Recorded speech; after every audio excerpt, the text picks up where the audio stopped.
Non filer یہ نہ سمجھے کہ میں چپکے سے بیٹھا ہوں کوئی دیکھ نہیں رہا. اگر اس کا NIC کہیں رپورٹ ہو گیا سال کے بعد 6 مہینے کے بعد اس کو نوٹس بھی آئے گا. نان فائلرز اب پاکستان میں کاروبار نہیں کر سکیں گے؟ بالکل آہستہ آہستہ تو کریں گے, یہ جکڑیں گے اس کو اور اس کو گرپ کریں گے. جو ڈومیسٹک انویسٹر بیٹھے ہوئے ہیں ان کو انکریج کرنے کے لیے تھوڑی پالیسی لیکنگ ہے. میں ہوں آپ کا میزبان عبد الرحمان کیپٹل ٹی وی کے ساتھ. آج ہم بات کریں گے فائلر اور نان فائلر کے حوالے سے, کیونکہ بجٹ کے بعد ایک نئی بحث چھڑ چکی ہے کہ نان فائلرز کے لیے اب پاکستان میں کاروبار کرنا مشکل ہو گیا ہے اور ان کو مستقبل میں مختلف قسم کی پابندیاں اس کا بھی سامنا کرنا پڑ سکتا ہے. اسی حوالے سے ہمارے ساتھ موجود ہیں ٹیکس پہ انہوں نے 25 سال سے وہ کام کر رہے ہیں اور ٹیکس کنسلٹنٹ ہیں عجیز صاحب. ان سے بات کریں گے کہ فائلر اور نان فائلر میں کیا فرق ہے اور مستقبل میں کن پابندیوں کا نان فائلرز کو سامنا کرنا پڑ سکتا ہے. جی عجیز صاحب بتائیں کہ یہ نان فائلر اور فائلر کی کیا ٹرم ہے, پہلے تو یہ بتائیں.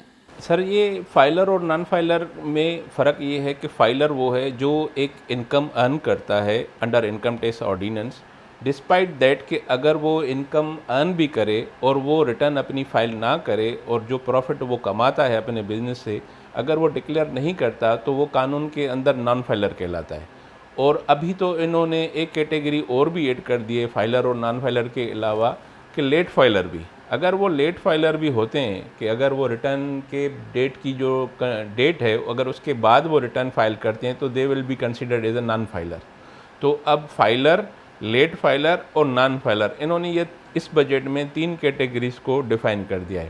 اب فائلر تو وہ ہے جو اپنی انکم ڈکلیئر کر کے ٹائم پہ ریٹرن جمع کراتا ہے, اس کو ہم فائلر کہتے ہیں. نان فائلر ہم اس کو کہتے ہیں کہ جو ریٹرن سے سرے سے فائل نہیں کرتا. اور لیٹ فائلر تو وہ ہے جو 30 تاریخ کے بعد اگر ریٹرن فائل کرتا ہے تو وہ لیٹ فائلر ہوا. مجھے یہ بتائیں کہ اب فائلر بننے کا ہمارے ناظرین کو یہ بتائیں کہ کیا آسان طریقہ ہے, فائلر کیا آسانی سے بنا جا سکتا ہے؟ جی بالکل بنا جا سکتا ہے اور اس کے لیے گورنمنٹ انیشیٹیوز بھی لے رہی ہے, انکریج کر رہی ہے. تاجر دوست اسکیم بھی انہوں نے ایک انٹروڈیوس کروائی. اور اس کے علاوہ اگر آپ کی انکم اس ٹیکسیبل ہیڈ سے زیادہ ہے تو آپ اپنی ریٹرن بھریں, اینٹین لیں اور ای فائلنگ کے تھرو اپنی ریٹرن فائل کر دیں تو آپ فائلر ہو جائیں گے. کیا آپ سمجھتے ہیں عجیز صاحب کہ یہ کہ آسان طریقہ کار ہے, یہ عام شہری جو ہمارے ہیں جو کاروباری لوگ ہیں اس کو یہ پروسیس کر سکیں گے, یا پھر FBR کو اس حوالے سے کوئی اویئرنیس مہم بھی چلانی چاہیے؟ بالکل چلانی چاہیے کیونکہ کافی لوگ ہمارے یہاں اتنے انٹرنیٹ یوزر نہیں ہیں.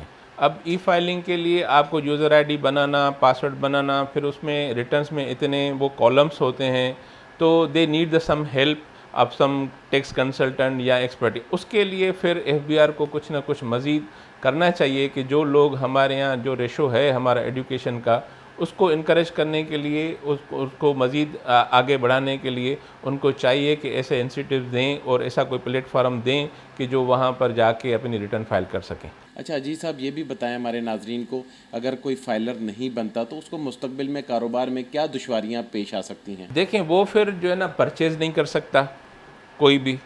اگر وہ پرچیز کرتا ہے یا سیل کرتا ہے تو اس کے لیے ٹیکسز کے جو بوجھ ہے وہ زیادہ بڑھ جاتا ہے.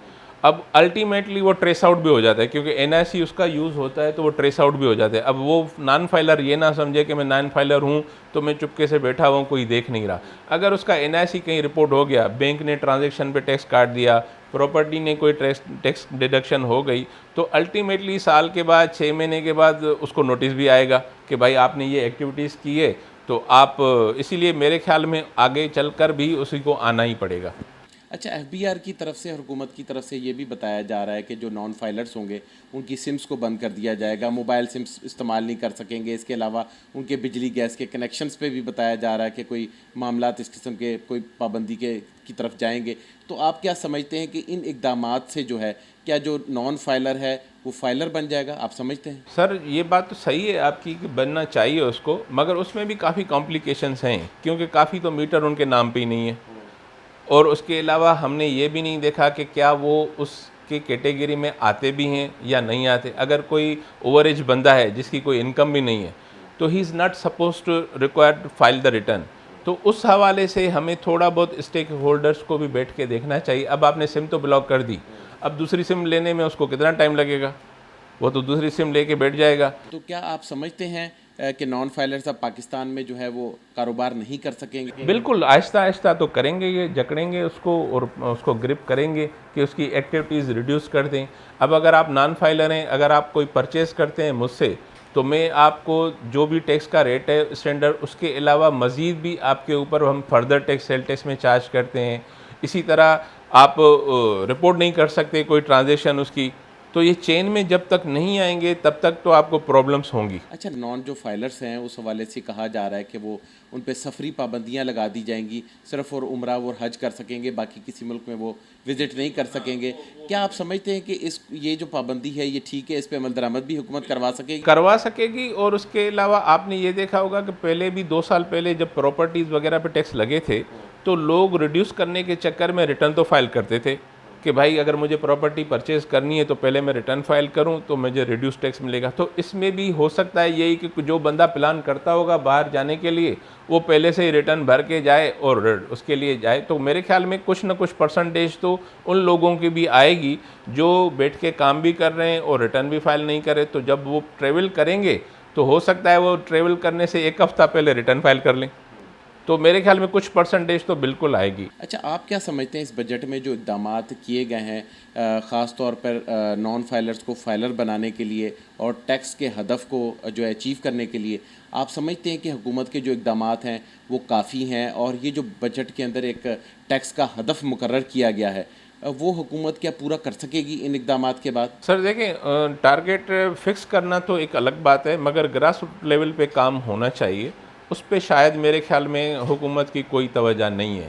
جو ڈومیسٹک انویسٹر بیٹھے ہوئے ہیں ان کو انکریج کرنے کے لیے تھوڑی پالیسی لیکنگ ہے. ان کو مزید اٹریکشن دینے کے لیے اور پروٹیکشن دینے کے لیے کیپیٹل ان کے پاس ہے اور اس کے پاس اسکلز بھی ہیں. تو ان کو مزید بہتر کرنے کے لیے حکومت کو بھی اسٹیک ہولڈر کے ساتھ بیٹھنا چاہیے. بزنس کمیونٹیز کی جو ریزرویشنز ہیں اور اتنے ہائر ریٹ آف ٹیکسز پہ میرے خیال میں بزنس کمیونٹیز اتنا کام کر بھی نہیں سکے گی کھل کے جتنا ان کو کرنا چاہیے. اچھا عزیز صاحب، یہ بتائیے کہ آپ کوئی سجیشن دینا چاہیں گے حکومت کو کہ ٹیکس نیٹ کو جو ہے کس طرح بڑھایا جا سکتا ہے؟ کیونکہ کروڑوں کی پاکستان کی آبادی ہے اور ٹیکس نیٹ کے اندر جو ہے چند لاکھ لوگ ہیں. تو اس ٹیکس نیٹ کو کس طرح بڑھایا جائے اور کیا سجیشن آپ دیتے ہیں؟ کیونکہ آپ کا ایک وسیع تجربہ ہے 25 سال کا اس ٹیکس کے حوالے سے، ٹیکس کو آپ دیکھتے رہیں. تو کیا سجیشن ہے آپ کے پاس کہ جو ہمارے اہداف جو ہیں وہ پورے نہیں ہو پاتے اور ٹیکس نیٹ میں ہمارے جو ہے وہ اضافہ نہیں ہو پا رہا، لوگ اس ٹیکس نیٹ میں شامل نہیں ہوتے؟ سب سے بڑی چیز جو ہے نا ٹرسٹ کی وہاں پر مسنگ ہے کہ ہم اور ٹیکس پیئر اور ٹیکس کنسلٹنٹ یا ایون جو گورنمنٹ ریونیو اتھارٹیز ہے ان کے بیچ میں تھوڑا ٹرسٹ لیکنگ ہے. ایک دوسرے پہ ٹرسٹ نہیں کرتے اور دوسرا اویئرنیس بھی نہیں ہے ہمارے یہاں. تو دونوں سائڈ پہ ان کو کام کرنا چاہیے اور ان کے علاوہ کچھ انسینٹیوز ان کو دینے چاہیے، ریلیف پیکیجز دینے چاہیے، کوئی ایسی ایگزمپشنس دینی چاہیے جس میں لوگوں کی انکریجمنٹ ہو کہ وہ والنٹرلی ہیں. اب آپ سم بلاک کر کے ٹریول پہ بین لگا کے بائی فورس تو لے کے آ رہے ہیں مگر کوئی ولنگلی نہیں آ رہا. تو اس فوکس پہ، اس کریٹیریا پہ اور اس پلیس پہ کوئی کام کرنا تیار نہیں ہے. اگر اس پہ کوئی تھوڑا سا توجہ دے اور لوگوں کو ولنگلی اور والنٹرلی انکریج کریں کہ آپ خود آئیں بجائے کہ ہم آپ کو پکڑ کے گھسیٹ کے لے آئیں، تو میرے خیال میں اس سائڈ پہ تھوڑا ان کو کام کرنا چاہیے جس میں لوگ ٹرسٹ بھی کریں اور اس کے علاوہ والنٹرلی اس ٹیکس نیٹ میں آئیں بھی صحیح. جی، ایڈوکیٹ اجیت سندر کا کہنا تھا کہ جو نان فائلر ہیں ان کے لیے اب مستقبل میں پاکستان میں کاروبار کرنا، سفر کرنا، اس کے علاوہ جو دیگر سہولیات ہیں وہ ان کے لیے اب مشکل ہو جائیں گی. اب ان کو چاہیے کہ وہ ٹیکس نیٹ میں جو ہے شامل ہوں اور فائلر بننے کا انہوں نے بہت آسان طریقہ بھی وضع کیا، بتایا کہ بہت آسانی سے جو ہے جو فائلر بنا جا سکتا ہے. اس کے علاوہ ان کا یہ کہنا تھا کہ جو رجحان ہے ہمارے ملک میں جو لوگ ٹیکس نیٹ میں شامل نہیں ہوتے اس کی وجہ یہ ہے کہ حکومتی پالیسیاں بھی اس پر اثر انداز ہوتی ہیں. تو حکومت کو بھی چاہیے کہ پالیسیوں میں جو ہے وہ تبدیلی لائے تاکہ ہمارے ملک میں جو ٹیکس نیٹ ہے اس میں اضافہ کیا جا سکے.